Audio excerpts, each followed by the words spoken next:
ममता बनर्जी ने बड़ा दावा कर दिया है कि बीजेपी से दिल्ली छिनने वाली है, यानी मोदी सरकार से सत्ता छिन जाएगी।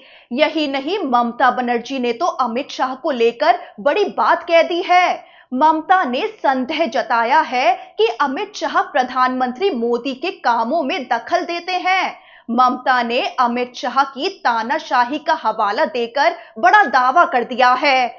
वहीं ममता बनर्जी ने चुनाव आयोग को बेशर्म करार देते हुए बहुत तीखा हमला बोला है। दरअसल पश्चिम बंगाल में विधानसभा चुनाव नजदीक हैं और जैसे जैसे चुनाव करीब आ रहे हैं, वैसे वैसे बंगाल की राजनीति में उबाल भी तेज होता जा रहा है। ममता बनर्जी वर्सेस मोदी सरकार, ये टकराव नया नहीं है, लेकिन इस बार लड़ाई सिर्फ बंगाल तक सीमित नहीं है, बल्कि ममता बनर्जी ने सीधा दिल्ली पर दावा ठोक दिया है। दरअसल ममता बनर्जी की सरकार पहले से ही एसआईआर यानी स्पेशल इंटेंसिव रिवीजन को लेकर मोदी सरकार और चुनाव आयोग के खिलाफ मोर्चा खोले हुए है। अब इस मोर्चे को और आक्रामक बनाते हुए ममता बनर्जी ने एक के बाद एक बड़े आरोप लगा दिए हैं। ममता ने चुनाव आयोग पर सीधा हमला बोलते हुए ये कह दिया है कि ऐसा बेशर्म आयोग कभी नहीं देखा। टीएमसी के बूथ लेवल कार्यकर्ताओं की बैठक के दौरान ममता बनर्जी ने चुनाव आयोग पर बड़े आरोप लगाए हैं। ममता ने कहा कि राज्य में एसआईआर प्रक्रिया के बाद जो ड्राफ्ट वोटर लिस्ट जारी हुई है, उनमें भारी गड़बड़ियां सामने आ रही हैं। ममता बनर्जी के मुताबिक ये पूरी कवायद शुरू से लेकर आखिर तक गड़बड़ियों से भरी हुई है। ममता बनर्जी का साफ कहना है कि निर्वाचन आयोग पूरी तरह से बीजेपी के निर्देशों पर काम कर रहा है। यानी कि ममता का आरोप है कि एसआईआर के तहत जो ड्राफ्ट वोटर लिस्ट जारी हुई, उनमें बहुत सारी गड़बड़ियां सामने आ रही हैं, जिससे ये साफ हो रहा है कि बीजेपी को जिताने के लिए चुनाव आयोग बड़ी घपलेबाजी कर रहा है। ममता बनर्जी ने एसआईआर के गणना चरण पर गंभीर सवाल उठाए हैं। उन्होंने कहा कि वोटर्स की मैपिंग में भारी खामियां हुई हैं और हजारों असली वोटर्स के नाम ड्राफ्ट वोटर लिस्ट से हटा दिए गए हैं। आंकड़ों पर नजर डालें तो ड्राफ्ट वोटर लिस्ट से 58 लाख से ज्यादा नाम हटाए गए हैं। राज्य में वोटर्स की संख्या घटकर 7.8 करोड़ रह गई है। करीब 1,36,00,000 नाम तार्किक विसंगतियों के चलते चिन्हित किए गए। 30 लाख वोटर्स को अनमैप्ड कैटेगरी में डाल दिया गया है। वहीं बड़ी बात आपको ये बता दें कि स्पेशल इंटेंसिव रिवीजन के तहत पहले चरण की सुनवाई होने जा रही है, जिसमें करीब 32 लाख वोटर्स को बुलाया गया है, जिनके नाम 2002 की वोटर लिस्ट में परिवार के बाकी सदस्यों से मैप नहीं हो पाए हैं। इन अनमैप्ड वोटर्स की सुनवाई 27 दिसंबर से शुरू हो रही है।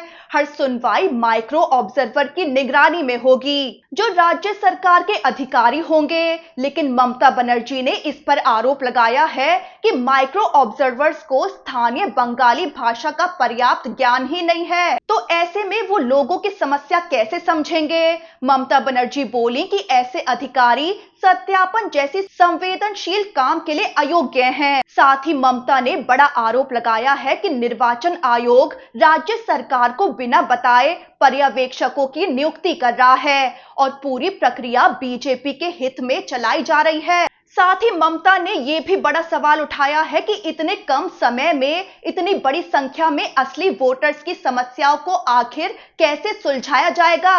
वहीं ममता का इन अनमैप्ड वोटर्स को लेकर यह कहना है कि कोलकाता नगर निगम के कई वार्डों के हालिया परिसीमन के चलते कई पते बदले गए हैं, जिससे एसआईआर सूचियों में गलत मैपिंग हुई। ममता के मुताबिक ये बीएलओ की गलती नहीं है, बल्कि पूरी तरह से आयोग की गलती है। वहीं ममता बनर्जी ने चुनाव में धांधली का शक जाहिर करते हुए बड़ी बात कही कि विधानसभा चुनाव से ठीक पहले एसआईआर जैसी बड़ी कवायद जबरदस्ती सिर्फ 2 महीनों में पूरी कराई जा रही है, जबकि इस प्रक्रिया में आमतौर पर 2 साल तक लग जाते हैं। ममता बनर्जी इस दौरान बेहद तीखे शब्दों में बोल पड़ी कि मैंने ऐसा बेशर्म आयोग पहले कभी नहीं देखा और ना ही भविष्य में देखना चाहती हूं। वहीं ममता बनर्जी ने अपने पार्टी कार्यकर्ताओं को सतर्क रहने को कहा है। उन्होंने अपनी पार्टी के कार्यकर्ताओं को चेताया कि वोटर लिस्ट में बाहरी लोगों के नाम शामिल करने की कोशिश की जा रही है। वहीं ममता बनर्जी ने मतुआ समुदाय और अल्पसंख्यक समुदाय के लोगों को पूरा भरोसा दिलाते हुए ये कहा है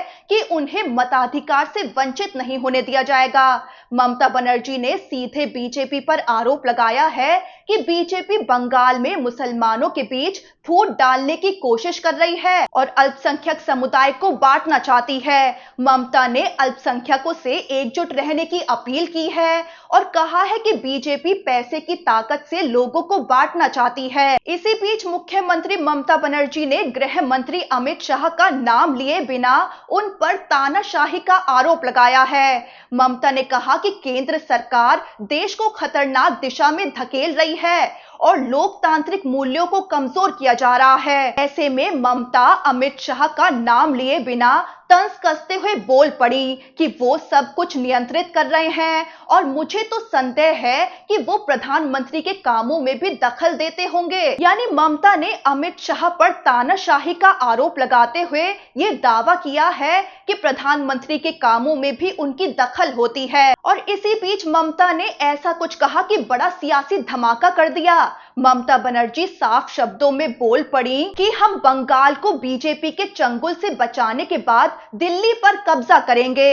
यानी कि ममता का प्लान पहले बंगाल में बीजेपी को हराना और दोबारा सत्ता में बने रहना है और फिर दिल्ली फतेह करने का है। ममता ने अपनी पार्टी टीएमसी के जमीनी कार्यकर्ताओं से अपील की है कि वो लोग बीजेपी को बंगाल में पैर जमाने से रोक सकते हैं। ममता ने भगवा खेमे की सत्ता पर कब्जा करने की हर कुटिल चाल का पूरी ताकत से विरोध करने का आह्वान कर दिया है।